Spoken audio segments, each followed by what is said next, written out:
We have been buzzing about this matchup since Kawasaki told us they were sending us a 2024 Ridge. When we first drove the Ridge, we discovered that it's not what Kawasaki told us. It's a utility machine masquerading as a rec ute rig. With air conditioning, a dope stereo, a super comfy interior, and all kinds of gadgets, it reminded us a little bit of one of our favorite utility rigs, the Polaris Ranger. The Ranger's also available with all those fancy gadgets, and it matches the Kawasaki's utility, even though it's a little bit down on horsepower. We've got a Ranger at our Virginia farm headquarters. Now, it's not the North Star edition. There's no AC, no booming stereo, and no HVAC here. But it is an XP1000, which means an 82 horsepower, 999cc parallel twin, and it's rated to carry 1,000 pounds in the bed and tow 2,500, and the Ridge matches those numbers. It's also outfitted with a Rhino Rack's roof rack and bed rack, and some of the tools you might put on one if you had a hobby farm to look after. The Kawasaki's a little bit heavier than the Ranger. It weighs about 1,875 pounds to the Ranger's 1,700,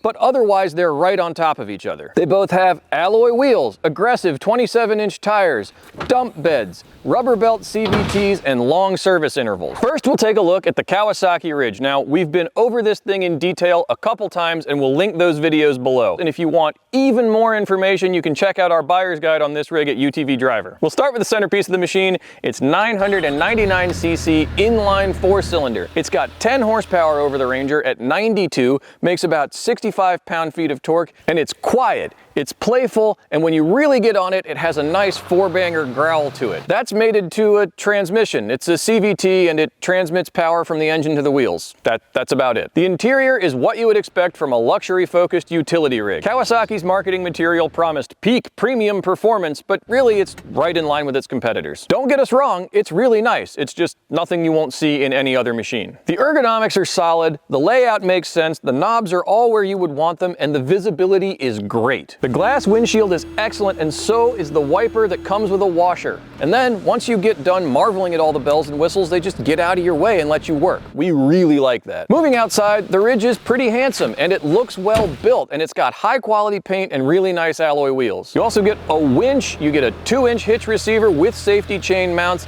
and the bed is nice and solid, and it's a dump bed. So that's the Kawasaki Ridge. Now let's take a look at the 2024 Polaris Ranger XP1000 Premium. Under the bed is Polaris's 999cc parallel twin. It puts out 82 horsepower and is nicely balanced for work and a little bit of fun. Throttle response is good, it sounds decent for a parallel twin, and it is eager to spin the tires when you give it the beans. Now, we've long been fans of the ProStar, but it is outshined by the Kawasaki's 4-pot. That has more to do with how good the Kawasaki engine is and nothing really to do with anything wrong with the Polaris. Just like the Kawasaki, the Polaris uses a CVT, which transmits power to the wheels. This one is a 2024, but for 2025, Polaris has entirely redesigned the transmission. There's a new shifter which feels excellent and a whole new gear set, so it's worth holding out for that. Inside, this Polaris is a lot more basic than the Kawasaki, but that's mostly down to the trim level that Polaris sent us. This is a premium, it's not the North Star Ultimate, so it goes without a stereo, it goes without HVAC, it goes without power windows, it goes without a lot of stuff. The interior is super comfortable for what it is, but asking a premium level Polaris to compete with the Ridge is like asking a welterweight to go 12 rounds with Tyson. It's just not fair. There's plenty of storage, it's roomy, it's comfortable, the gauges are easy to read. If you don't need a ton of luxuries, you will be more than happy. Outside, it's got aggressive bumpers, it's got great big aggressive tires, it's got alloy wheels, it's got handsome paint.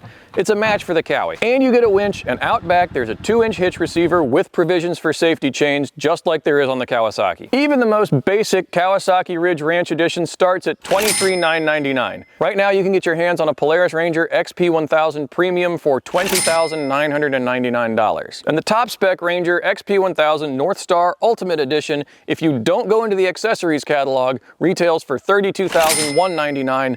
That Kawasaki is $33,499. So those are our fighters. It's worth pointing out that the Polaris is the best-selling side-by-side, period. Full stop. Polaris has been sharpening that blade for over 20 years, and it shows. While the Kawasaki isn't new to work, the company is fresh to this segment, so the question is, can the Ridge keep up? First, let's talk about the drive. The Ranger is much more agricultural. The engine note is rougher, the shifter, at least in this 2024 model, is clunkier, and the interior just feels more Spartan. The Kawasaki, on the other hand, feels more like a Toyota. It just wants to get out of your way and fade into the background. The only exception there is the brakes. The Kawasaki's feel spongier and less confident, but the bottom line is both machines will bring you and a full load to a stop.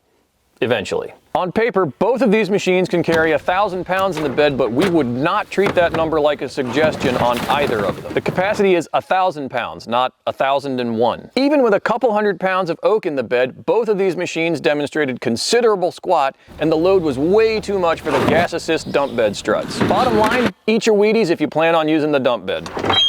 The reality is there's a ton of overlap between these two, and if you bring either of them home, you will be tickled pink. You park the Polaris in your barn and you will not miss what the Kawasaki offers, and vice versa. And in a matchup this close, the victor can come down to a single detail. We came here today fully expecting the Polaris to ace this comparison. The Ridge is a softer machine than the Ranger in nearly every way. The paint is nicer, and the interior is nicer, and while these aren't necessarily comparable trims, the Kawi feels a lot more papaw than purposeful. Then we loaded both rigs with a couple hundred pounds of oak and hooked a yard trailer to the hitch. And that's where the Polaris fell down. All right, we've got a bed full of cut firewood in the Polaris Ranger. We're trying to hook up this trailer full of trash wood, and we've noticed a problem. See how far under the rig the tongue of the trailer is to hook up?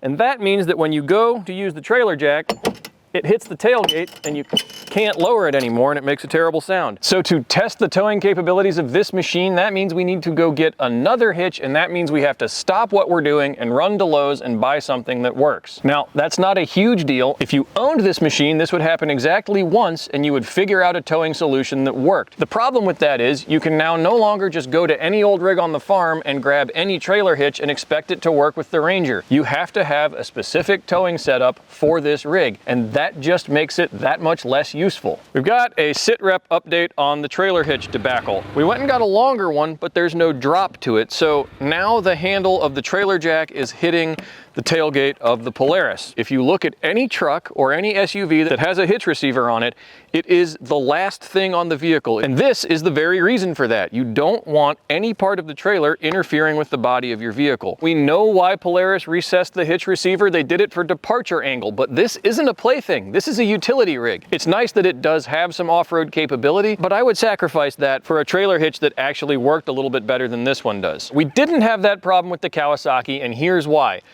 The back of the tailgate is flush with the hitch. That means that the hitch is about the farthest rearward component of the vehicle, just like anything else you would tow with. So the hitch sticks out about 4 inches, and there's plenty of clearance for a trailer tongue. So we've come back with our towing solution for the Ranger. We finally found a hitch that worked, but now that it's figured out, we thought, great, we'll be able to tow.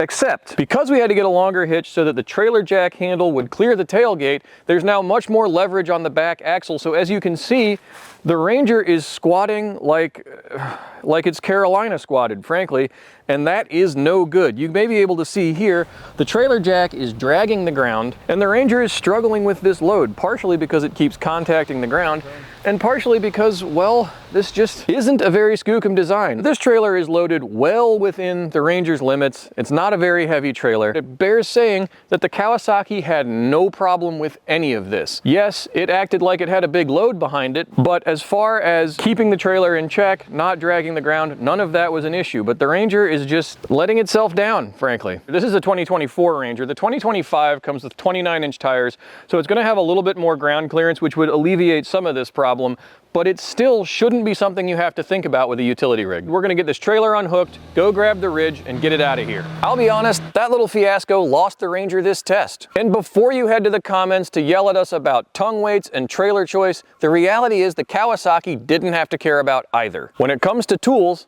that's exactly what you need. And when it comes down to it, we would buy a Ridge over a Ranger, and it shocks us to say that. That's our comparison of the 2024 Kawasaki Ridge and the 2024 Polaris Ranger. Let us know in the comments what you think and which one you would buy. And then head over to utvdriver.com, where we've got news, reviews, and buyer's guides 5 days a week, and hit us up on social media on Facebook, Instagram, and TikTok. We will see you there.